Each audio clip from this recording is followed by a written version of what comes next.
Os ciúmes em si têm, lá no começo da sua corrente, um gatilho. Vocês vão descobrir que, de fato, tem dois resultados possíveis. Então tem duas vias principais às quais os ciúmes pode levar a gente. Uma delas é, de fato, quando os ciúmes é um problema a ser resolvido.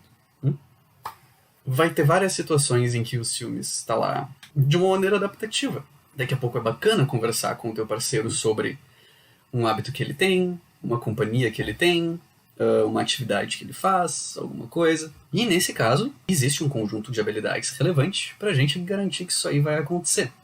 Dito isso, hoje eu estou aqui para conversar com vocês principalmente sobre a situação do outro lado, que é nos momentos em que o ciúmes não é um problema a ser resolvido.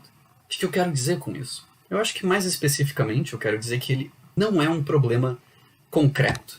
Não é, sei lá, algo que tu de fato precisa sentar com o teu parceiro para conversar, ou de fato um hábito que tu precisa mudar de ficar verificando coisas, porque não existe a necessidade disso. Eu tô aqui para conversar com vocês das vezes em que o ciúme está, aparentemente, a princípio, na cabeça de vocês. Como que a gente lida quando o ciúmes é tão desadaptativo que não tem muito que a gente conversar, não tem muito que a gente pedir pro nosso parceiro. É mais uma mudança da gente com a gente mesmo, sabe? Provavelmente vocês conseguem pensar em situações onde o ciúmes foi em algum nível adaptativo, estava precisando bater um papo com um namorado ou namorada, ou o que for, mas também devem se lembrar de várias situações em que o ciúmes estava aí meio de viagem tua mesmo. Como então que a gente quebra o ciclo dos ciúmes que aparece principalmente como pensamentos aleatórios na cabeça. Aqueles ciúmes que, quando tu tá, sei lá, de bobeira, tu tá lavando a louça, tu tá varrendo a casa, e aí te aparece aquele pensamento, mas onde será que tá a minha esposa agora? Cadê a Denise? Como que a gente quebra o ciclo desse tipo de pensamento que costuma se meter na nossa cabeça de uma maneira tão teimosa? Quanto a isso, eu queria primeiro remodelar um pouquinho o inimigo que a gente está enfrentando. O ciúmes é um problema complexo. Tem muitas facetas nele. E dessa vez, pra gente resolver o problema de pensamentos aleatórios, se metendo na nossa cabeça enquanto a gente está tendo aula, enquanto a gente está malhando, fazendo qualquer coisa menos, de fato, ver alguma coisa suspeita acontecendo, eu não quero chamar isso de ciúmes. É mais útil a gente chamar isso de insegurança. Um tipo de emoção parecido com ciúmes, mas dá pra ver um pouquinho mais específico o que a insegurança significa pra gente. Insegurança é também uma emoção, dá pra gente chamar ela de emoção, e ela vem principalmente com essa falta de domínio, talvez, né? Se eu vou fazer uma prova e eu não sinto que eu vou conseguir me dar bem, dá pra dizer que eu me sinto inseguro. Especificamente no contexto de relacionamentos, talvez a gente pare-se com a gente mesmo se sentindo inseguro em momentos em que, lá no fundo, a gente pensa algumas coisas bem bads sobre a gente mesmo. Várias vezes na minha prática clínica, conforme eu converso com os meus clientes e vejo a fonte dos ciúmes deles, o que aparece são lógicas, regras mentais, pensamentos como: poxa, mas a minha esposa é tão mais bonita que eu, por que ela escolheria ficar comigo? Talvez, poxa, o meu crush, ele é um cara tão bom, ele ajuda as pessoas, bem sucedido financeiramente, tem a cabeça no lugar, não foi traumatizado por ninguém, não é super carente. Por que alguém tão bom assim ia querer ficar comigo? Eu não mereço alguém tão bom assim. E aí, poxa, a gente acaba tendo um sistema um pouquinho mais bem explicado, né?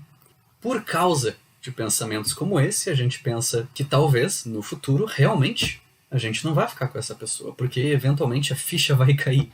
Em algum momento ela vai se dar conta que tem algo errado aí, que ela merece coisa melhor, ou que ela consegue coisa melhor. E aí, a gente se ferra. Bom, eu não sei se vocês de fato merecem alguém tão bom quanto o parceiro de vocês. Não sei se de fato vocês são uma pessoa tão bonita ou feia a ponto de merecer alguém ou não. Acho que não cabe a mim, como terapeuta em geral, julgar esse tipo de coisa.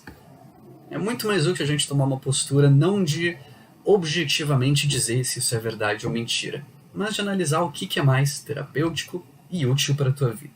Por quê, né? Porque, assumindo que esse tipo de coisa seja verdade, que de fato ela não é uma pessoa boa demais pra ti, bom, isso justifica que tu passe a catar o celular da pessoa pra ver se finalmente ela encontrou alguém com quem conversar?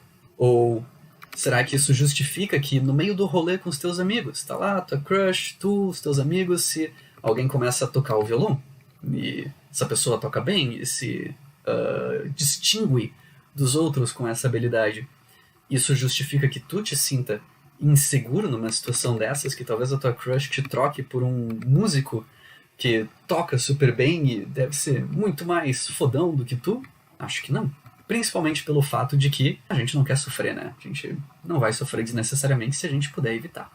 Qual a solução, então, que eu posso propor para vocês hoje? Eu digo para os meus clientes que quando o problema está dentro deles, é uma própria insegurança que ele tem, é uma crença limitadora que ele tem de si mesmo, é um hábito que ele não tem, o que for, isso são ótimas notícias. Porque quando o problema é com a gente, então ele está no nosso controle de mudar. Em algum nível, em vários níveis, tipo, principalmente, em 90% dos casos, quando um problema é da nossa pele para dentro, está muito mais no nosso controle de mudar ele. Então, um abração virtual para todo mundo e até uma próxima.